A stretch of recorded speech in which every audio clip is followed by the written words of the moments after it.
ወገኖች ሆይ የጨዋታ ጊዜ አልፏል። የዋዛ ፈዛዛ ጊዜ አልፏል። ሪሰንት ለይታችሁ እንደሆነ ብዙ የአገር ርዕሰ ብሔሮች ወይንም ደግሞ የአገር መሪዎች፣ ፕሬዚደንቶች፣ ፕራይም ሚኒስተሮች ከየሀገሩ እየመጡ ኢትዮጵያ ላይ ሲወጡ ሲገቡ አይታችኋል። ከጦርነቱ በፊት እና የሚነጋገሩትን አይነግሯቸውም። የኢትዮጵያ ዕጣ ፈንታ ምንድን ነው? በጣም ኪ ሮል እንዳላት ሳታስተውሉ አትቀሩም። ጠቅላያችን ሲናገሩ ስለ ኒው ወርልድ ኦርደር አዲሱ የዓለም ስርዓት የኢትዮጵያው ብቻ አይደሉም፣ የካናዳውም ጠቅላይ ሚኒስትር ሲናገሩ ነበር። አዲሱ የዓለም ስርዓት ምንድነው? ይሄ ነገር the new world order ወይንም አዲሱ የዓለም ስሌት ወይንም አካሄድ እንዴት ይሆናል? እሱ ብቻ ሳይሆን ስለ አርቲፊሻል ኢንቴሊጀንስ እዚህ የመጨረሻ ዘመን ያለው ቦታ እና እየመጣ ያለው ነገር በደንብ አድርጎ ሚድል ኢስትን እየያዘ ነው ያለው። ይሄ ጸረ ክርስቶስ ስፒሪት ጦርነቱን ኢግናይት እያደረገ የፕሮፌሲው መፈጸም በፊታችን እየሆነ ሊመጣ ነው። መሲሁ ክርስቶስ እስከሚመጣ ድረስ በአይሁድ እምነት ለቤተ መቅደስ አገልግሎት መቀደሻ የምትሆነው እንከን የሌለባት ቀይ ጊደር ናት። ቀይዋ ጊደር መገኘት አለባት። የእሷን ዲኤንኤ እንደምንም አግኝተዋል እና የቤተ መቅደስ ግንባታ ደግሞ አብሮ መሰራት አለበት። ምክንያቱም መስዋዕቱ መቅረብ ስላለበት ጸረ ክርስቶስ መጥቶ የሚገባበት ነው። ስለዚህ ቀድሞ የሚሰራ ጉዳይ ሊሆን ይችላል። ስለዚህ ስለ ሶስተኛው ቤተ መቅደስ መጽሐፍ ቅዱስ ይነግረናል። የዚህ የሶስተኛው ቤተ መቅደስ መገንባት የጸረ ክርስቶስ ወይንም ደግሞ የአንታይ ክራይስት መገለጫ የሰባቱ ዓመት የኮንትራት ወይም የቃል ኪዳን ዘመን መጀመሪያ ምልክት ሊሆን ይችላል። ሶስተኛው ቤተ መቅደስ ሲሰራ ማለት ነው። ዓለም ወደ አንድ ማዕከላዊ የፖለቲካና የኢኮኖሚ ቁጥጥር እያመራች ነው አሁን ያለችው። ዲጂታል ገንዘቦች፣ ዲጂታል አይዲ ካርዶች፣ ጥሬ ገንዘብ እየሞተ እየቀረ ነው ያለው። ካሽ ይዘን መሄድ ትተናል። ስለዚህ ሁሉ ሰው ካርድ ይዞ ነው የሚሄደው። ወደ ዲጂታል ልውውጥ መሸጋገር የኢኮኖሚ ድቀት ተከትሎ የሚመጣውን ምን ያደርጋል? ቁጥጥር ያመቻል እና ኢትዮጵያ በመጽሐፍ ቅዱስ ውስጥ በጣም ትልቅ ስፍራ ካላቸው ጥቂት ሀገራቶች አንዷ ናት። ኢትዮጵያ እጆቿን ወደ እግዚአብሔር ትዘረጋለች የሚለው ቃል የተስፋ ቃል ነው። የትንሣኤ ምልክትም አድርጋችሁ ልትወስዱ ትችላላችሁ። ከምንድነው ኢትዮጵያ እጆቿን የምታነሳው? የያዕቆብ የመከራ ዘመን ይባላል። ቀጥታ እስራኤልንና ፍልስጤምን ይመለከታል። መካከለኛ ምስራቅን ይመለከታል። አሁን ከምትሰሙት ጦርነቶች በላይ፣ አሁን ከምታዩት ሮኬቶች በላይ በጣም ብዙ ደም መፋሰስ ይሆናል። አንድ ሮኬት መጥቶ መሬት ሲመታ ምን እንደሚፈጥር አይተናል አይደለም? ይሄ በጥንት ዘመን ላይ ፈጽመው የማይታሰብ ነው። በጋሻና በጦር በቀስት ሰው በሚወረወርበት ዘመን ላይ የተጻፈ መጽሐፍ ነው። ኤአይ እዛ ውስጥ አለላችሁ፣ በራሱ የሚበር ጥይት እና ድንገት መጥቶ አለ ሊያከሽፉ ሲሉ ድንገት ዝቅ የሚል የአርማጌዶን ጦርነት በዚሁ አካባቢ ነው። በትንቢት የተመሰረተ ነው። የዓለም መንግስታት ሁሉ በኢየሩሳሌም ላይ የሚዘምቱበት የመጨረሻው ጦርነት ይካሄዳል። ከዛ በፊት ግን ገና ጎግ ማጎግ ጦርነት አለ። አዲስ የዓለም ስርዓት እንደሚመሰረት መጽሐፍ ቅዱስ በትንቢት ይነግረናል። ራሻ ከኢራን ጋር የጦር ስምምነት አላት። ሕዝቅኤል 38 እና 39 ግን ገና ከሺህ ዓመታት በፊት ተንብዮታል። በመጽሐፍ ቅዱስ ጥናት ውስጥ የምንመለከተው አንዱ ይሄ ነው። ሩሲያና ፋርስ ይተባበራሉ። ከሌሎች ሀገራት ጋር በመሆን በእስራኤል ላይ ዘመቻንም ለማድረግ ይነሳሉ። ኤላም የጥንቷ ኢራን ወይንም ፐርዣ የዛ ፓርት ናት ያለችው። እነ ሱሳ ግንብ ያለው በዛ ነበረ። እነ መርዶኪዮስ የነበሩበት፣ እነ አስቴር የነበሩበት፣ እነ እዝራ ትእዛዝ ተቀብለው የወጡበት፣ እነ ነህምያ የነበሩበት። ለዚህ ይሄ ግጭት ምንድነው? ቀጠናዊ ብቻ አይሆንም፣ ዓለም አቀፋዊ ይዘት እየያዘ ሊመጣ ይችላል። in the next 2 years 3 years or 4 years በቃ እየቀጠለ ሊመጣ ይችላል። ሳውዝ ሬድ ሲን ኢትዮጵያ ከተቆጣጠረች ለእስራኤል ኢራን ኢትዮጵያ ልትመታ ትችላለች የሚል አንድ ኤክስፐርት ሲናገር ሰማው ነበር። ያ ከሆነ ደግሞ ጦርነቱ ከሚድል ኢስት ወዴት መጣ ማለት ነው? ወደ አፍሪካ መጥቷል። በመጨረሻው ዘመን ለመጨረሻው ጉዞ በድል ለመኖር ለመትረፍ ሰርቫይቭ ለማድረግ በጣም አስፈላጊ የሆኑ ነገሮች አሉ። የአዲሱን ዓለም አስተሳሰቦችን ለመለየት የእግዚአብሔርን ቃል ጠንቅቆ ማወቅ በጣም ያስፈልገናል። የኒው ኤጅ ትምህርቶች በቃ ሁሉም መንገድ ያደርሳል የሚያረግ ሁሉም መንገድ ወደ እግዚአብሔር ያደርሳል የሚል አስተምህሮቶች ምን አለበት? ሁላችንም እኮ አንድ አምላክ ነው የሚባለው አይነት ወገኖች ሆይ የመጨረሻው ዘመን ላይ ነው ያለን። በድሮ አማርኛ ወይንም ግዕዝኛ ዘመነ መንሱት ይባላል። በክፋት በርኩሰት እየተሞላች ነው የምትሄዱ። እንዳትጠብቁ እየተሻሻለ የሚመጣ ነገር። ስሙ ቅዱሳን፣ በዓለም ሳላችሁ መከራ አለባችሁ። መሪዎች ተነስተው ሌላ ትምህርት ሊያስተምሯችሁ ይችላሉ። በአንድ ወቅት እንደዚህና እንደዛ ብለው የሚያምኑ በጣም ኮንሰርቫቲቭ የምንላቸው መሪዎች አሁን ተመልሰው ከሃዲዎች ሆነውልናል። ሰዶማውያንን ፕሮሞት የሚያደርጉ ሆነውልናል። ወገኖች ሆይ ፕራክቲካል የሆነ ሬዲነስ ያስፈልገናል። ልክ እንደ ዮሴፍ አስተዋይ መሆን ያስፈልገናል። በመጨረሻው ዘመን ለሚመጣ የኢኮኖሚ ድቀት ልንዘጋጅ ያስፈልገናል። ልድገመው፣ በመጨረሻው ዘመን ለሚመጣው የኢኮኖሚ ድቀት ልንዘጋጅ ያስፈልገናል። ኃይለኛ የሆነ የኢኮኖሚ ድቀት ይመጣል።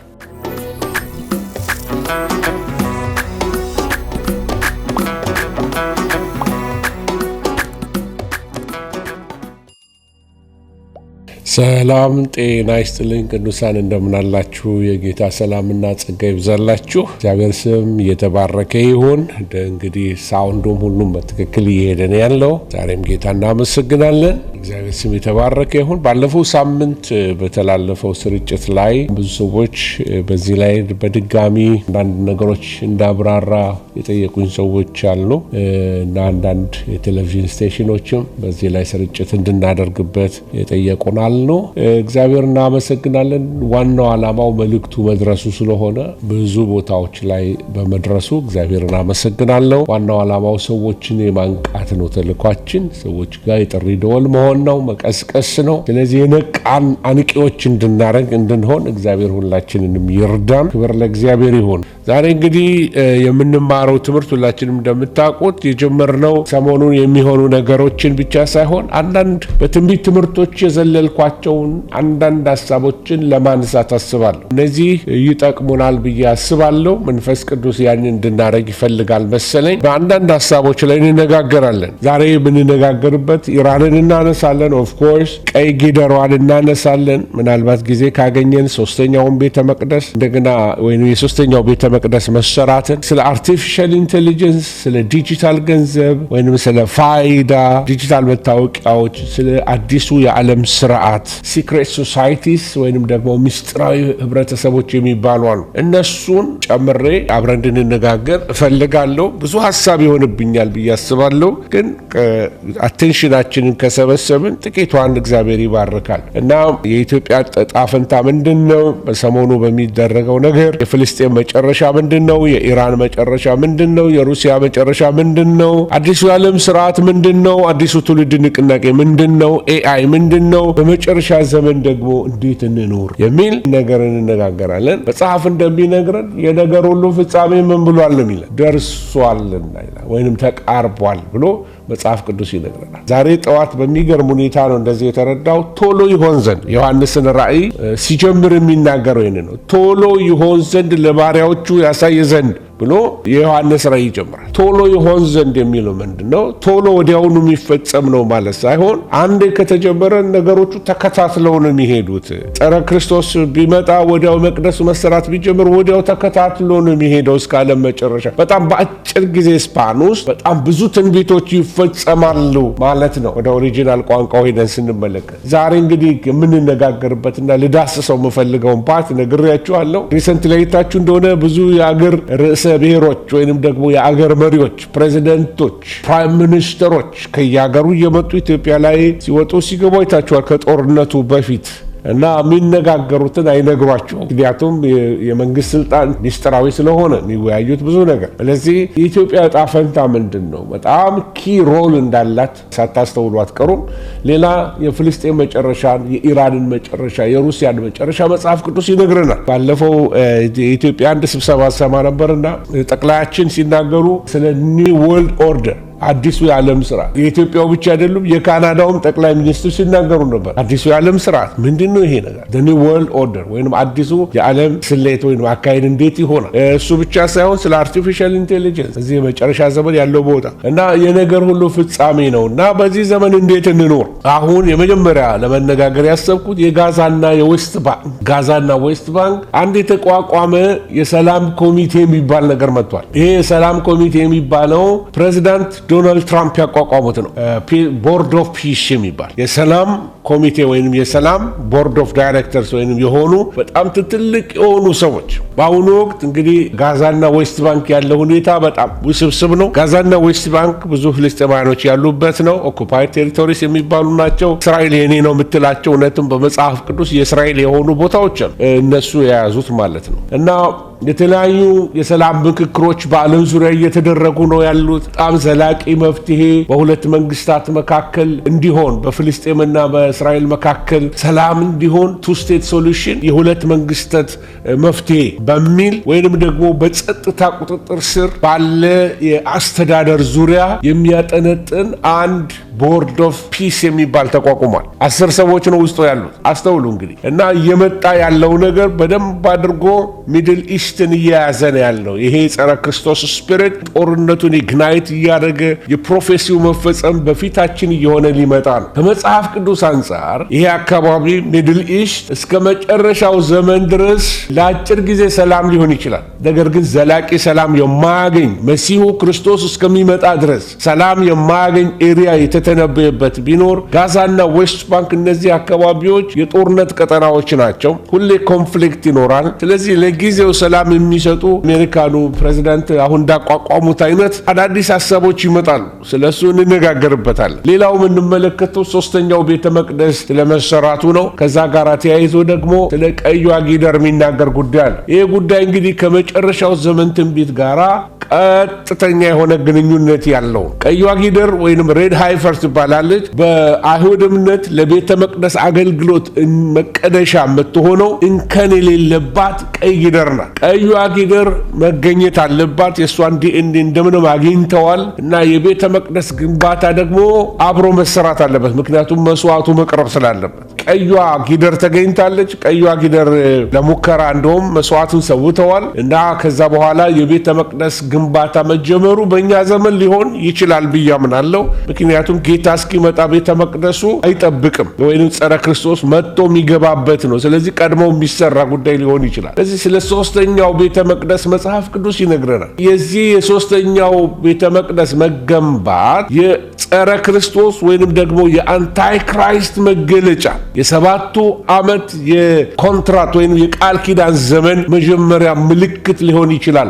ሶስተኛው ቤተ መቅደስ ሲሰራ ማለት ነው። ይሄ በዳንኤል መጽሐፍ ተጽፏል። በራእይ መጽሐፍ ላይ በደንብ ተዘርዝሮ ተተንትኖ ትመለከታላችሁ። ሌላው ሶስተኛ ነገር የምትመለከቱት አሁን በዚህ ባለንበት ዘመን ላይ የአዲሱ የዓለም ስርዓት ቅድም የጀመርኩላችሁ በመግቢያዬ ላይ ኒው ወርልድ ኦርደር ዓለም ወደ አንድ ማዕከላዊ የፖለቲካና የኢኮኖሚ ቁጥጥር እያመራች ነው አሁን ያለችው። ዓለማት በሙሉ እየተቆጣጠሩ እየተያያዙ ናቸው ያሉት። በፊት ኮሚኒዝም እና ኢምፔሪያሊዝም ወይንም ደግሞ ካፒታሊዝም የሚባል በሁለት ካምፕ የነበረው በኋላ አንድ ሆነ። ከዛ ደግሞ አሁን ሳይታወቅ በየአካባቢው ስፕሊት የሚያደርጉ ነገሮች ትመለከታላችሁ። ድሮ አንድ ዓለም አድርገው ነበረ። አስታውሱ እንደሆነ የ9/11 ጊዜ የአሜሪካን ታወሮቹ እነዚህ ህንፃዎቹ በወደቁበት ሰዓት ላይ ሁለቱ ታወሮች ከወደቁ በኋላ አንድ ታወር ነው የሰሩት እና የታወሩን ስም ምንድነው ያሉት? ዋን ወርልድ ኦርደር ወይንም ደግሞ አንድ የዓለም ስርዓት። እና በጣም ስኬሪ ነው ሳስቡት። ትንቢታዊ ነገር ነው የሚናገሩት ያሉት። ፕሬዝዳንት ቡሽ በ80ዎቹ ውስጥ ይህንን ለመጀመሪያ ጊዜ የተናገሩት እሳቸው ናቸው። ኒው ወርልድ ኦርደር ካመቷል አሁን። ስለዚህ እኛ ደግሞ የዓለም ፖሊሶች ነን እያሉ የተናገሩት ንግግሮች ነበሩ በ88 በ89 አካባቢ ላይ ወገኖች። ስለዚህ ዓለም በኢኮኖሚ አንድ ወደ መሆን፣ በሃይማኖት አንድ ወደ መሆን እነዛ ስትራክቸሮች እየተሰሩ ነው ያሉት በአመታት ውስጥ። ስለዚህ የዓለም አንድ ኢኮኖሚ መሆን፣ የፖለቲካ ኃይል አንድ ላይ መሆን፣ የኢኮኖሚ ቁጥጥር ወይም ኮንትሮል ለማድረግ በጣም ስለሚያመቻቸው ዓለማትን በራሳቸው ስርዓት ለማስኬድ ስለሚፈልጉ አዲሱ የዓለም ስርዓት በየቦታው አዲስ ነገር ይመስላል፣ ግን እየመጣና እያለ ያለ ነገር ነው። አዳዲስ ሃይማኖት ወይም አዲስ ደግሞ የዓለም ሃይማኖቶች በየቦታው ላይ መርጅ እያደረጉ ነው። ምናልባት ዱባይ ላይ አይታችሁ እንደሆነ አንድ ቤተክርስቲያን የተሰራ አለ። አንደኛው ለሙስሊም ነው፣ ክሪስላም የሚባል ተጀምሯል። ክሪስላም ማለት ክራይስትና እስላም አንድ ላይ ማለት ነው እና የይሁዲዎችን ክርስትና እንደገና እስልምናን ሶስት ቤተ መቅደሶች በሶስት ቅርጽ አድርገው ሰው ሁሉ እየሄደ የዓለም ሃይማኖቶችን አንድ መሆን ጳጳሱ ነው ሄደው መርቀው የከፈቱት ከሌሎቹ ከሁለቱ ሃይማኖቶች መሪዎች ጋር ሆነው ማለት ነው። ስለዚህ ዓለም ወደዚህ ወደ አንድነት እየሄደች ነው ያለችው። ዲጂታል ገንዘቦች፣ ዲጂታል አይዲ ካርዶች፣ ጥሬ ገንዘብ እየሞተ እየቀረ ነው ያለው። ካሽ ይዘን መሄድ ትተናል። ስለዚህ ሁሉ ሰው ካርድ ይዞ ነው የሚሄድ። ወደ ዲጂታል ልውውጥ መሸጋገር የኢኮኖሚ ድቀት ተከትሎ የሚመጣውን ምን ያደርጋል? ቁጥጥር ያመቻል። በቀን ማውጣት የምትችሉትን መወሰን ይችላል መንግስት። የት ሀገር መሄድ እንደምትችሉ እንደማትችሉ ሁሉ ነገር ዲጂታል ስለሆነ በቀላሉ አንድ ሀገር ስክሪን ላይ የምታዩትን ሌላ ሀገር ስክሪን ላይ ትመለከቱታላችሁ ማለት ነው። ዓለምን በዚህ በወርልድ ዋይድ ዌብ ወይም ደግሞ www በኔትወርክ አንድ የማድረግ ተልዕኮ ከጀመረ በጣም ቆይቷል። የኢኮኖሚ አንድነት መፍጠር፣ የዓለም አቀፍ የዕዳ መጠን መጨመር፣ የዋጋ ግሽበት ወይም ደግሞ ይሄ ኢንፍሌሽን የሚባለው ነገር እና ዓለም አቀፋዊ መፍትሄ የሚሻ በጣም ትልቅ የኢኮኖሚ ቀውስ ሊያስከትል እንደሚችል በጣም ብዙ አዋቂዎች እየተናገሩ ነው ያሉት። በጣም ትልቅ የሆነ ሪሴት ሊያደርጉት ያስባሉ የኢኮኖሚውን ነገር። ይሄ ማለት ነው የብዙ አገሮች ኢኮኖሚ ይናወጣል። ብዙ አገሮች ላይ ብዙ ረብሻዎች ይነሳሉ። ታላቅ የሆነ የዋጋ ግሽበት ይነሳል። ኢኮኖሚውን መርጅ ለማድረግ በሚደረገው አካሄድ ማለት ከዚህ ጋር አብረን እንድንመለከት የምፈልገው የኢትዮጵያም የመጨረሻ ዕጣ ፈንታዋ ምንድነው የሚለው ነው። ወደ እግዚአብሔር ወደ ስክሪፕቸር እመጣለሁ። ጥቅስ ጠቅስላችኋል፣ አይዟችሁ። እና ኢትዮጵያ በመጽሐፍ ቅዱስ ውስጥ በጣም ትልቅ ስፍራ ካላቸው ጥቂት ሀገራቶች አንዷ ናት። ኢትዮጵያ በመዝሙር 68 ቁጥር 31 ላይ ኢትዮጵያ እጆቿን ወደ እግዚአብሔር ትዘረጋለች የሚለው ቃል የተስፋ ቃል ነው። የትንሣኤ ምልክትም አድርጋችሁ ልትወስዱ ትችላላችሁ። ከምንድነው ኢትዮጵያ እጆቿን የምታነሳው? ነገስታት ከሰሜን ይመጣሉ፣ ኢትዮጵያ እጆቿን ወደ ሰሜን ታነሳለች። ምን ማለት ነው ወገኖች ሆይ? ምናልባት ለብዙ ጊዜ ከዚህ ከሚድል ኢስት አካባቢ ላይ ካለው ከኢራን ከራሻ ጋር ካላት ከዚህ ከብሪክስ ጋር ካላት ነገር ጋር ስኬት እንደምትሄድ አናውቅም። ነገር ግን ከተወሰነ ጊዜ በኋላ ኢትዮጵያ እጆቿን ወደ እግዚአብሔር ታነሳለች ወይም አፍሪካ ወደ እግዚአብሔር እጆቿን ታነሳለች የሚለው ተስፋ ለአፍሪካ ታላቅ ትንሣኤ ወይም መንፈሳዊ ተሐድሶ ሪቫይቫል እንደሚመጣ ትንቢት ነው። በመጨረሻው ዘመን በሕዝቅኤል 38 ላይ በተጠቀሰው የጎግና የማጎግ ጦርነት ውስጥ የኩሽ ስም ተጠቅሷል። ኩሽ የኢትዮጵያ ስም ነው። ኢትዮጵያን ብቻ ሳይሆን ከግብጽ በታች ያሉ ሀገሮች በሱዳን፣ ኤርትራ፣ ኢትዮጵያ እነዚህ ሀገሮችን ኢንክሉድ ያደርጋል ኢስት አፍሪካ ላይ። ስለዚህ የኩሽ ስም ተጠቅሷል። ብዙ የጥናት ሊቃውንት ምን ይላሉ? ይሄ በመንፈሳዊ ተጋድሎና በእግዚአብሔር ጥበቃ ውስጥ የምታልፍበት ጊዜ ሊሆን ይችላል። በተለይ ሕዝቅኤል 38 ላይ በኃይለኛ መንፈሳዊ ተጋድሎ ውስጥ ልታልፍ ትችላለች ኢትዮጵያ። መጨረሻዋ እጆቿን ወደ እግዚአብሔር ማንሳት ከሆነ ተስፋ አላት ማለት ነው። የሀገሪቱ እጣ ፈንታ ከንስሐና ከእግዚአብሔር ጋር ካላት ቁርኝት ጋር የተያዘ ነው። ልድገመው። የኢትዮጵያ እጣ ፈንታ ከንስሐና ከእግዚአብሔር ጋር ካላት ቁርኝት የተነሳ ነው። ኢትዮጵያ እግዚአብሔርን የሙጥኝ ካለች እጆቿን ወደ እግዚአብሔር ታነሳለች እና የዛን ጊዜ እግዚአብሔር ለኢትዮጵያ መጎብኘትን ወይንም ደግሞ ለኢትዮጵያ ማምለጫን መንገድ ያሳያታል። ከኢኮኖሚ ሪፎርሜሽን በላይ ነው ትንቢቱ ስለ ኢኮኖሚ አባይ መገደብ ከዛ ያለፈ ጉዳይ ነው። ኢትዮጵያ እጆቿን ወደ እግዚአብሔር አነሳች ማለት እግዚአብሔር በምድራችን ላይ ዙፋን አለው፣ ክብር ይሰጠዋል፣ እግዚአብሔር ይመለካል ፈቃዱ። ይሄ ማለት ደግሞ ከእግዚአብሔር ሕዝብ ጋር አይዴንቲፋይ የምታረግ ሕዝብ ትሆናለች ማለት ነው። ሪሰንትሊ እንደምሰማችሁ እስራኤል መጣ በዚህ በሶማሊላንድ ላይ ያንን ቦታ በሶማሊላንድ እንደ ሀገር በተቀበለችበት ሰዓት ላይ በር የከፈተችው ኢትዮጵያ ወደ ባህሩ እንድትመጣ ማድረግ ነበር እና ሳውዝ የሆነው በተለይ የቀይ ባህርን ደቡባዊ ክፍል ኢትዮጵያ እንድትቆጣጠር አድርጋታለች የሚል ዜናዎች እየወጡ ነው ያለው። ይሄም ያሳያችሁ ምንድነው የኢትዮጵያ አላይመንት ወደ እስራኤል ጋር መምጣቱ ምናልባት ለኢትዮጵያ ተስፋ የሆነው ብዬ አስባለሁ። የሀገሪቱ ዕጣ ፈንታ እንግዲህ ምንድነው? ከዚህ በፊት ብዙ አገልጋዮች በየሀገር እየዞሩ የንስሐ ፕሮግራም ነጋሽ ቶሎሳ ንስሐ ግቡ የሚለውን ምናልባት ሊመጣ ካለው ከዚህ ከትልቁ ጥፋት የምንድንበት ነገር ይሆን? ይህንን ነገር ለእናንተ እተውላችኋለሁ። ተመልሼ እመጣበታለሁ የተናገርኩትን። ሌላው የፍልስጤምና የመላው መካከለኛው ምስራቅ የወደፊት ዕጣ ፈንታ በደንብ እንድትሰሙ ይፈልጋለሁ። በጂኦፖለቲክስ ትንታኔዎችና በመጽሐፍ ቅዱሳዊ ትንቢቶች ወይንም በስካቶሎጂ እይታ ሲታይ በጣም እጅግ አከራካሪ ነው። በጣም ጥልቅ ጉዳይ ነው። ዝም ብሎ በቀላሉ እንዲና እንደዛ ብሎ የሚባል ነገር አይደለም። ነገር ግን ዋና ዋናዎቹን ነገሮች ለማሳየት እሞክራለሁ። ምክንያቱም በጣም ለምድራችን ወሳኝ ነው። ከኛ ለምንማረውም ወንጌል በጣም ወሳኝ ነው እና በዚህ በጂኦፖለቲክስ ወይም ፖለቲካል አውትሉክ ማለት ነው እይታችን በዓለም አቀፍ ደረጃ ለፍልስጤም መፍትሄ ተብለው የሚታሰቡ 3 ዋና ዋና መንገዶች ቀርበዋል። እስራኤልና ፍልስጤም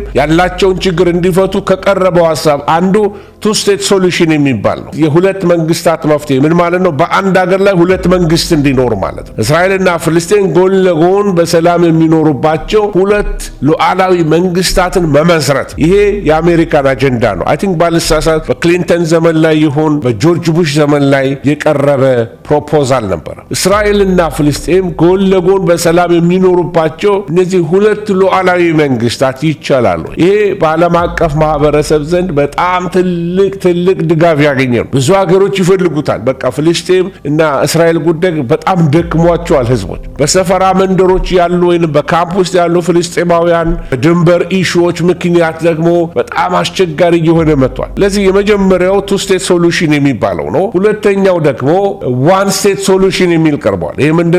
አይሁድና አረቦች በእኩልነት የሚኖሩባት አንዲት ሀገርን መመስረት። ይሄ የህዝብ ብዛት ሚዛኑ ስለሚቀይረው በሁለቱ ሀገሮች መካከል ወይም በሁለቱ ወገኖች መካከል በፍልስጤምና በእስራኤል መካከል በጣም ስጋት ይፈጥራል። ዋን ስቴት ሶሉሽን ተቀላቅለው የመኖር ጉዳይ። ሌላው ቀጣይነት ያለው ግጭት ወይንም ደግሞ አስተዳደራዊ ለውጥ። ይሄ ሌላ ነገር የለም። ጋዛና ዌስት ባንክ በተለያዩ ክልል ወይንም ደግሞ ዓለም አቀፍ ኃይሎች ለምሳሌ በተባበሩት መንግስታት ወይንም ደግሞ በአረብ ሀገራት ጥምረት በእነሱ ስር እንዲተዳደሩ ይሁን የሚል ምን ማለት ነው? ጋዛን የሚያስተዳድረው ዩኤኢ፣ ጋዛን የሚያስተዳድረው ኢጅፕት፣ ጋዛን የሚያስተዳድረው ሌላው ሶሪያ፣ እንደዚህ እንዲሆን ለማለት ማለት ነው።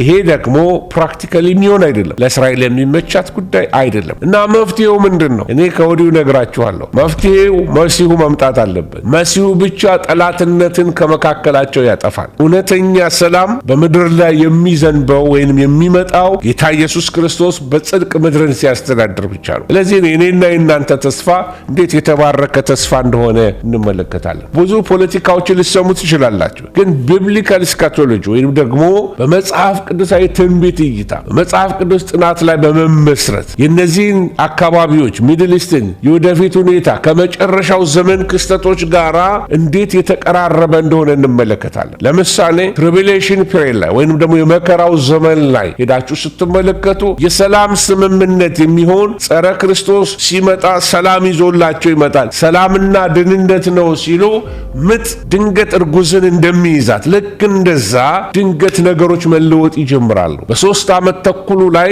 ጸረ ክርስቶስ እንዳለ ስምምነቱን ያፈርሰዋል። ስለዚህ ያን ስምምነት ተከትሎ ምናልባት የ7 ዓመት የመከራ ዘመን እንደሚጀምር ምሁራኖች ያምናሉ። ይህ ስምምነት እንግዲህ በፍልስጤምና በእስራኤል መካከል ያለውን የይገባኛል ጥያቄ ለጊዜው የሚፈታ ሊመስልን ይችላል። ነገር ግን ጊዜያዊ ሰላም ፕሬዚዳንት ትራምፕ ቦርድ ኦፍ ፒስ ብለው 10 ሰዎችን ሾመዋል። የዓለም ባንክ ፕሬዚደንትን ምናምን አሉ የሚባሉ የዓለምን ቢሊዮነሮች ትልቅ ቢሊዮነሮች ራሱ ኩሽነር የልጃቸውን ሚስት እሱ ራሱ ያለበት ማለት ነው። በነገራችን ላይ የኩሽነር የቤቱ ቁጥር 666 የሚለው 666 ነው እና ብዙ ሰዎች ጸረ ክርስቶስ ነው ብለው ይሉታል። ግን እንደዋዘ ሳይድ ኖት እንድታዩት ብዬ ነው። ይህንንም ደግሞ የአብርሃሚክ ኮቨነንት የአብርሃሚክ ስምምነት የሚለውን አርኪቴክቱ ወይንም ደግሞ የቀየሰው ኩሽነር ነው። ፖለቲከኛ አይደለም፣ ግን በዓለም ፖለቲካ ውስጥ እየሄደ መፍትሄ የሚያመጣ ነገር የሚቀይስ ፕላን የሚያወጣ በጣም ኃይለኛ ኢንፍሉዌንሻል የሆነ ፕሬዚደንቱ የሚሰማው ሰው ሆኗል። ስለዚህ በመጽሐፍ ቅዱስ በቢብሊካል ስካቶሎጂ የታላቁ የመከራ ዘመን የያዕቆብ የመከራ ዘመን ይባላል። ቀጥታ እስራኤልንና ፍልስጤምን ይመለከታል። መካከለኛ ምስራቅን ይመለከታል። አሁን ከምትሰሙት ጦርነቶች በላይ አሁን ከምታዩት ሮኬቶች በላይ በጣም ብዙ ደም መፋሰስ ይሆናል። አንድ ሮኬት መጥቶ መሬት ሲመታ ምን እንደሚፈጥር አይተናል አይደለም? ይሄ በጥንት ዘመን ላይ ፈጽመው የማይታሰብ ነው። በጋሻና በጦር በቀስት ሰው በሚወረወርበት ዘመን ላይ የተጻፈ መጽሐፍ ነው። ነገር ግን እንደዚህ በአንድ ጊዜ መጥቶ አንድን ቢልዲንግ ዶጋመድ ማድረግ የሚችል በጣም ትልቅ መሳሪያዎች በ100 ሚሊዮን የሚቆጠር ብር የፈሰሰባቸው አንድ ሲተኩሱ 100 ሚሊዮን ብር ነው የሚተኩሱት። በተለይ እነዚህ ክሩዝ ሚሳኤሎቻቸው ወገኖች ሆይ እና የዓለም የጦርነት እያደገ አክሰለሬት እያደረገ ያለው መሳሪያው ልቀት በጣም የሚያስገርም ሆኗል። ኤአይ እዛ ውስጥ አለላችሁ በራሱ የሚበር ጥይት እና ድንገት መጥቶ አለ ሊያከሽፉ ሲሉ ድንገት ዝቅ የሚል የሚገርም አይነት ቴክኖሎጂ ነው የተመለከትነው። የአርማጌዶን ጦርነት በዚሁ አካባቢ ነው። በትንቢት የተመሰረተ ነው። የዓለም መንግስታት ሁሉ በኢየሩሳሌም ላይ የሚዘምቱበት የመጨረሻው ጦርነት ይካሄዳል። ከዛ በፊት ግን ገና ጎግ ማጎግ ጦርነት አለ። በዚህ ጊዜ መለኮታዊ ጣልቃ ገብነት እንደሚኖር አዲስ የዓለም ስርዓት እንደሚመሰረት መጽሐፍ ቅዱስ በትንቢት ይነግረናል። እግዚአብሔር መጥቶ በአርማጌዶን ላይ ጌታ ኢየሱስ ክርስቶስ ጦርነቱን እንደሚያቋርጠው እንመለከታለን። ከዛ ደግሞ በምድር ላይ መንግስቱን እንደሚመሰርት መጽሐፍ ቅዱስ ያስተምረናል። እንግዲህ በመጽሐፍ ቅዱስ ትንቢት መሰረት በመጽሐፍ ቅዱስ እይታ ምድሪቱ ለእስራኤል የተሰጠች ናት። ትክክል ነው። በኢየሱስ ክርስቶስ 1000 ዓመት መንግስት ጊዜ ወቅት ግን በአካባቢው ያሉ ህዝቦች ሁሉ አረቦችንም ጨምሮ በሰላም ከጌታ ኢየሱስ በነገሰባት በመዲናዋ በኢየሩሳሌም ከኢየሱስ ጋር ይኖራሉ። ወይንም የዳኑት ቅዱሳን ማለት ነው። በኢሳይያስ 19 ላይ ሄዳችሁ ልትመለከቱ ትችላላችሁ። ግብጽ ተጠቅሳለች፣ አሶር ተጠቅሳለች። እስራኤልም አብረው እግዚአብሔርን እንደሚያመልኩ መጽሐፍ ቅዱስ ይነግረናል። እንዲህ አይነቱን አስተምሮት ብዙ ጊዜ አልሰማንም። ግን መጽሐፍ ቅዱስን ሄደን ስንመረምር በ1000 ዓመቱ መንግስት ጊዜ እነዚህ ኔሽኖች ከነሱ የዳኑ ጻድቃኖች ሁሉ አብረው በዛ ያመልካሉ። ኢየሱስ ክርስቶስ እውነተኛ የሰላም መልእክተኛ ነው። ክብር ለእግዚአብሔር። እውነተኛ የሰላም ንጉስ ነው። ስለዚህ የመጨረሻው ውጤት ምንድነው የሚሆነው ብለን ካልን ለፍልስጤም ህዝብም ሆነ አካባቢ ወይንም ለቀጠናው ህዝብ ይሄ ከረንት አማርኛ ነው። ለቀጠናው የሚመጣው በጣም ፍጹም ሰላም ከሰው ልጆች ፖለቲካዊ ጥረት ይልቅ ምን ይሆናል? በመለኮታዊ ስርዓት እንደሚመጣ ብዙ የሃይማኖት ምሁራን እየተናገሩ ወገኖች ሆይ። ስለዚህ ፖለቲካው ይሮጣል፣ የዓለም መንግስታት ይሮጣሉ፣ የኢዩ ይሮጣል፣ የአረብ የኤዥያ ፓሲፊክ ስብሰባ ይደረጋል፣ የአፍሪካ ስብሰባ ይደረጋል። ምንም መፍትሄ ያልተገኘለት ነገር ቢኖር የፍልስጤምና የእስራኤል ጉዳይ ነው። እና መፍትሄው የት ነው ያለው ካልን ፖለቲካው ጋር አይደለም ያለው። መፍትሄው ያለው ሰማይ ነው። መፍትሄው ያለው በጌታ እጅ ነው ወገኖች ሆይ። ስለዚህ ኢየሱስ ክርስቶስ መምጣቱ በጣም አስፈላጊ ነው ማለት ነው። በጣም ወሳኝ ነው ወገኖች ሆይ። እስከዚያው ግን አካባቢው የዓለም ፖለቲካ በቃ ፍላሽ ፖይንት ወይንም ደግሞ በቃ አዲስ ነገር የማይጠፋበት ሁሌ የሆነ ዜና በቃ ሁሌ ሰበር ዜና ሁሌ ብሬኪንግ ኒውስ የማይጠፋበት አካባቢ ይሆናል። ሁሌ ግጭት ያለበት አካባቢ ይሆናል። ሁሌ አዲስ ነገር የሚሰማበት ቦታ ይሆናል ወገኖች ሆይ።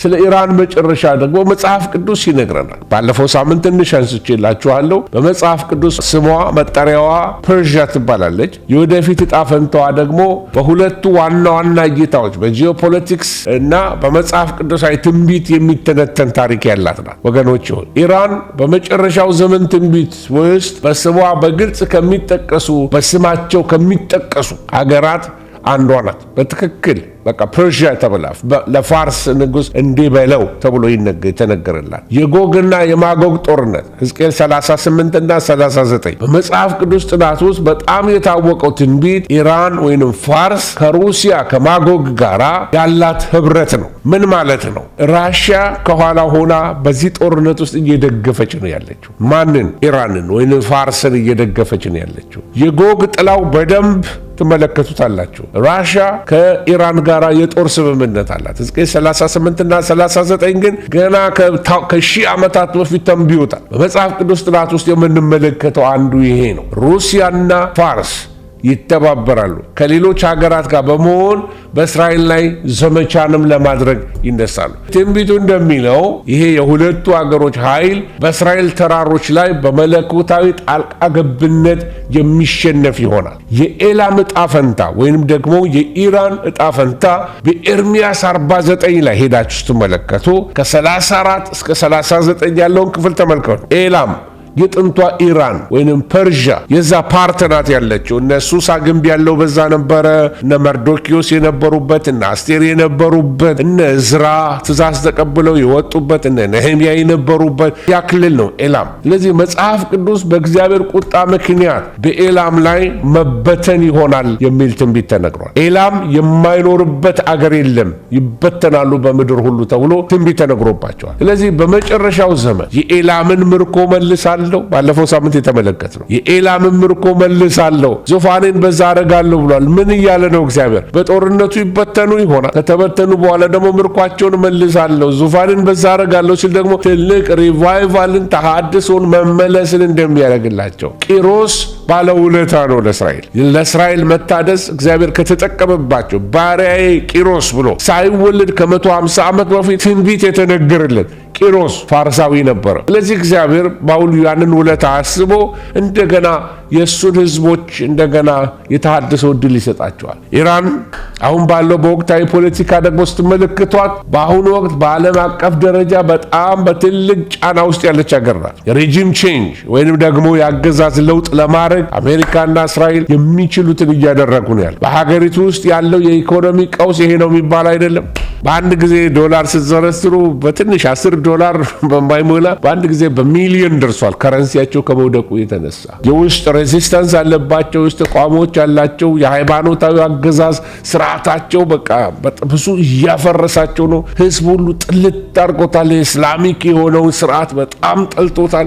ሞደርን የነበረ ህዝብ ነው። ሻ በሚባሉ ሮያል ፋሚሊዎች ይመራ የነበረ ነው እና ህዝብ ራሱ ጠልቶታል እስልምናው ይመስለኛል። እግዚአብሔር እነዚህን ህዝቦች ወደ ወንጌል የሚያመጣቸው ይመስለኛል። ትልቁ እየተጣጣረ ያለው እስላሚክ መንግስቱ እየተጣጣረ ያለው የኒውክሌር መርሃ ግብር እናደርጋለን። የኢራን የኒውክሌር ፍላጎቷ ከእስራኤልና ከምዕራባውያን ጋራ ቀጥታ ወደ ጦርነት የከተታት ይሄ ጉዳይ ነው። መጀመሪያ ሳይንቲስቶቿ ናቸው ያለቁት፣ ተራ በተራ ያለቁት። ቀጥሎ ደግሞ ተራራው ተደርምሶ የፈነዳባት ብዙ ታሪክ አለ። ገና ያልወጣ ብዙ የተጎዳችው ነገሮች አሉ። ለዚህ ይሄ ግጭት ምንድነው? ቀጠናዊ ብቻ አይሆንም፣ ዓለም አቀፋዊ ይዘት እየያዘ ሊመጣ ይችላል። in the next 2 years 3 years or 4 years በቃ እየቀጠለ ሊመጣ ይችላል። ወይንም ደግሞ አንድ ለአጭር ጊዜ ሆነ ሰላም ሊመጣ ይችላል። ዛሬ ጠዋት ከሰማሁት አንዱ ነገር ምንድነው? ሳውዝ ሬድ ሲን ኢትዮጵያ ከተቆጣጠረች ለእስራኤል most probably ምናልባት ኢራን ኢትዮጵያ ልትመታ ትችላለች የሚል አንድ ኤክስፐርት ሲናገር ሰማው ነበር። ያ ከሆነ ደግሞ ጦርነቱ ከሚድል ኢስት ወዴት መጣ ማለት ነው? ወደ አፍሪካ መጥቷል። ሩሲያ በቀጥታ ልትረዳት አትችልም። ምክንያቱም ሩሲያ በዩክሬን ብዙ አቅሟ ደክሟል፣ ወይንም ደግሞ ብዙ ገንዘብ እዛ ላይ ስላወጣች ብዙ ደክማለች። ግን ሌሎችም ሀገሮች በሚስጥር ሊረዱ ይችላሉ፣ እንደ ቻይና ያሉ ሀገሮች ማለት ነው። መንፈሳዊ ገጽታውን ደግሞ እንመልከተው። እንግዲህ ያለውን ፖለቲካውን ነገር ተመለከትን። መንፈሳዊ ገጽታ ስንመለከት አስገራሚው ነገር ምንም እንኳን በመንግስት ደረጃ በጣም ከፍተኛ ግጭት ቢሆን በአሁኑ ወቅት በጣም በሚገርም ሁኔታ በዓለም ላይ በፈጣን ሁኔታ ክርስትና የት እያደገ ነው ካላችሁ በኢራን ነው። ብዙ ኢራኖች ወደ ጌታ እየተመለሱ ነው። ብዙ ኢራኖች ህይወታቸውን ለክርስቶስ እየሰጡ ነው ያሉት። ወገኖች ሲጀምሩም አረቦች አልነበሩም። በኢንቬድ አድርገዋቸው ነው እስላም ያደረጓቸው እንጂ ፐርሺያንስ ናቸው። የራሳቸው የሆነ ፍልስፍና ምናምን ያላቸው በጣም የቆየ ጥንታዊ ህዝብ ነው። እንግዲህ ይሄ ከመጽሐፍ ቅዱሳዊ የምርኮ መመለስ ጋራ ቅድም ያነበብነው ኤርሚያስ የተነበየላቸው ከዛ ጋር የሚያያዝ እንደገና ደግሞ መንፈሳዊ መነቃቃትንም የያዘ ትንቢት እንደሆነ ትመለከታላችሁ። ይህንን ብያለሁ። የኢራን መጨረሻ እንግዲህ በትንቢት ደረጃ የሚታየው በታላቅ ግጭት በሕዝቅኤል 38 ውስጥ ምታልፍ እንደሆነ በመጨረሻ ግን ህዝቧ ወደ እግዚአብሔር የሚመለስበት መንፈሳዊ ሪቫይቫል የምታገኝ አገር እንደሆነች ይህን ተመልክተናል። ሌላው አንዱ የምናየው ምንድነው? እኔና እናንተ ታዲያ በዘመነ ፍጻሜ እንዴት ነው የምንኖረው? በመጨረሻው ዘመን ስለሚሆነው ነገር መጽሐፍ ቅዱስ በግልጽ የሚያስጠነቅቀን ነገሮች አሉ። ማስጠንቀቂያው ለፍርሃት ሳይሆን ለዝግጅት ነው።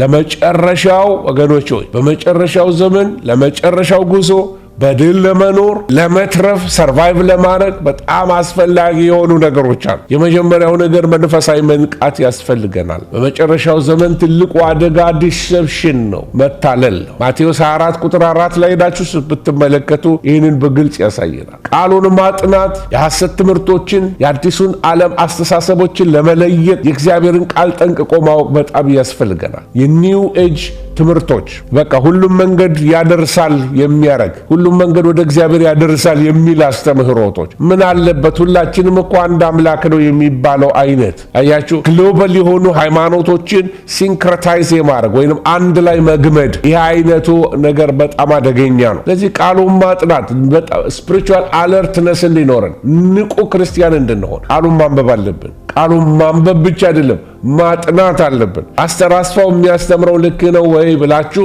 ቃሉን መመርመር አለባችሁ። የቤሪያ ሰዎች ጳውሎስ የሰበከውን ገብተው በመጽሐፍት ይመዝኗቸው ነበር። ስለዚህ በእግዚአብሔር ቃል ኤኒ ሰባኪን ልትመዝኑ ያስፈልጋል። ቃሉን ማንበብ አለባችሁ ወገኖች። ስለዚህ የአዲሱን ዓለም ወይንም የኒው ወርልድ ኦርደርን አስተሳሰብን ለመለየት እግዚአብሔርን ቃል ጠንቅቀን ማወቅ ያስፈልገናል። ሌላው በመጨረሻው ዘመን ስንኖር ከሚያስፈልገን ነገሮች አንዱ የጸሎት ሕይወት ነው። ከእግዚአብሔር ጋር የማያቋርጥ ግንኙነት ከመንፈሳዊ ድንዛዜ ይጠብቀናል፣ ከመንፈሳዊ አዚም ይጠብቀናል። ወደ ፈተና እንዳትገቡ ትጉና ጸልዩ ጌታንን ያለን ማቴዎስ 26 ቁጥር 41 ላይ ወገኖች ሆይ የመጨረሻው ዘመን ላይ ነው ያለነው። በድሮ አማርኛ ወይንም ግዕዝኛ ዘመነ መንሱት ይባላል። የመከራ ዘመን፣ የአበሳ ዘመን፣ ዘመነ አበሳ እንደዚህ ይባላል። ሌላው በመጨረሻው ዘመን ንቅት ያለ መንፈሳዊ ሕይወት የሚያስፈልግ ሌላው ቅድስና ነው። ዓለም በክፋት በርኩሰት እየተሞላች ነው የምትሄደው። እንዳትጠብቁ እየተሻሻለ የሚመጣ ነገር። ስሙ ቅዱሳን፣ በዓለም ሳላችሁ መከራ አለባችሁ። ራስን ለእግዚአብሔር ለይቶ መጠበቅ በረከሰ ዓለም ትልቅ ጸጋ ይጠይቃል። ከጌታ ጋር መጣበቅ ይጠይቃል።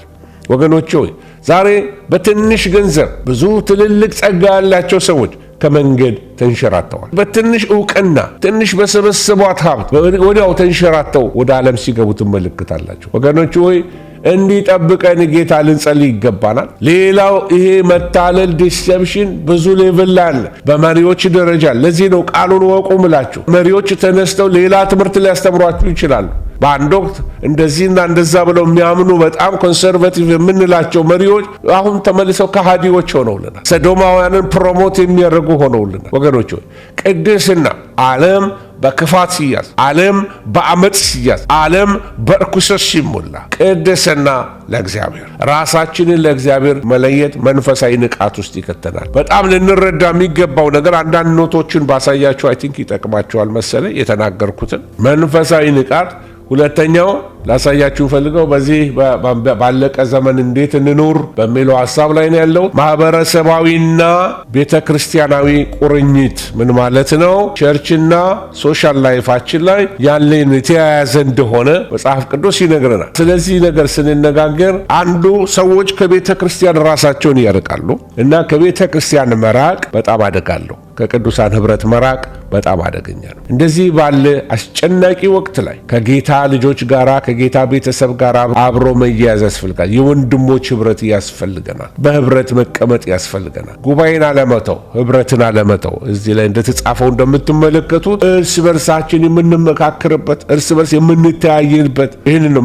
በአንዳንዶች ዘንድ ልማድ እንደሆነው መሰብሰባችንን ምን አንበል ነው የሚለው አንተው ይለናል መጽሐፍ ቅዱስ። ሌላው የቤተሰብ አንድነት፣ ቤተሰብን በመንፈሳዊ ነገር መገንባት፣ ልጆችን ከዓለማዊ ነገር መጠበቅ፣ መምከር፣ ለልጆቻችን መጸለይ መርሳት የለብንም። ከዓለማዊ ንቅናቄዎች ተጽዕኖ ልጆቻችን ላይ እንዳይመጣ ነቅተን ልጆችን ማነጋገር ያስፈልጋል። ወደ ክህደት እንዳይገቡብን መጽሐፍ ቅዱሳቸውን እንዲያውቁ ወደ ተመሰረቱበት እውነት እንዲመጡ ልናበረታታቸው ያስፈልገናል።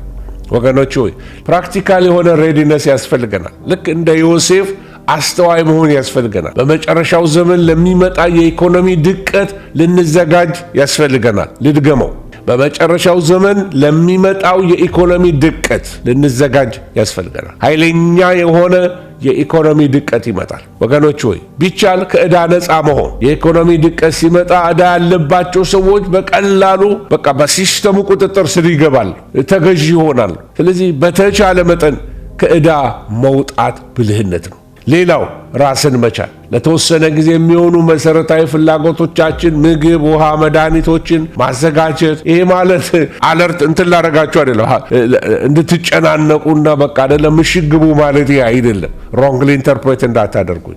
በተቻለ መጠን ሰልፍ ሰፊሽንት መሆን መዘጋጀት። ሌላው ዲጂታል ጥንቃቄዎች ማድረግ፣ በአርቲፊሻል ኢንተለጀንስ በዲጂታል ቁጥሮች በሚመጣው ጫና ውስጥ በቃ አማራጭ የመገናኛ የግብይት መንገዶችን ማሰብ። ለምሳሌ ቢቻል አላደለም እነዚህ ዲጂታል የሆኑ ነገሮችን ብዙ አለመጠቀም። የትም ቦታ ላይ ክሬዲት ካርዳችሁን ብትጠቀሙ የት ሱቅ እንዳላችሁ የት ሰፈር እንዳላችሁ ሎኬሽናችሁ ማወቅ ይቻላል። ለምን? እያንዳንዱ ክሬዲት ካርድ ቺፕስ አለው፣ ስልካችሁ ቺፕስ አለው። ስለዚህ ዲጂታል ጥንቃቄዎችን ማድረግ ያስፈልገናል በመጨረሻው ዘመን ስንኖር። ሌላው የታላቁን ተልእኮ ትኩረት ልንሰጠው ይገባናል። ይቅርታ፣ ለመትረፍ ብቻ ሳይሆን ለማትረፍ፣ እኛ መዳናችን ብቻ ሳይሆን ሌሎችን ለማዳን፣ እኛ ለማምለጥ ብቻ ሳይሆን ሌሎችን ለማስመለጥ ልንተጋ ያስፈልገናል። መጨረሻው የሚመጣ ወንጌል ለዓለም ሁሉ ከተሰበከ በኋላ እንደሆነ ማቴዎስ 24 ቁጥር 14 ይነግራል። በስደትና በመከራ ውስጥም ቢሆን ዋናው ስራችን ወንጌልን ማድረስ መሆን አለበት። ለዚህ ወገኖች ሆይ ወንጌል ህንጻ ከመስራት ያለፈ ነገር ነው። ወንጌል አንድ አይነት ቲሸርት አድርጎ ዝም ብሎ ቸርች ውስጥ ከመዘመር ያለፈ ጉዳይ ነው።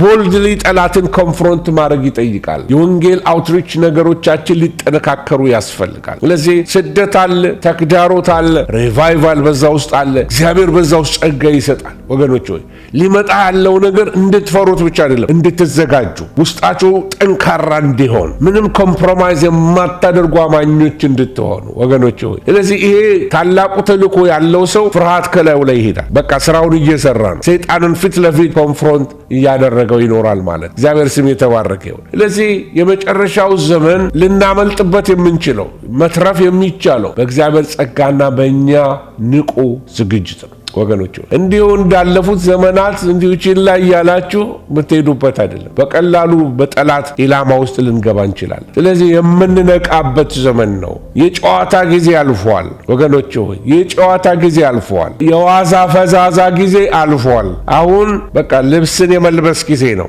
የመታጠቅ ጊዜ ነው። አሁን የመታጠቅ ጊዜ በቃ ለእግዚአብሔር ወንጌል የመቆም ጊዜ ነው ወገኖች ሆይ። ስለዚህ ፍርሃት የሰይጣን መሳሪያ ስለሆነ በትጋትና በተስፋ ልንጠብቅ ያስፈልጋል።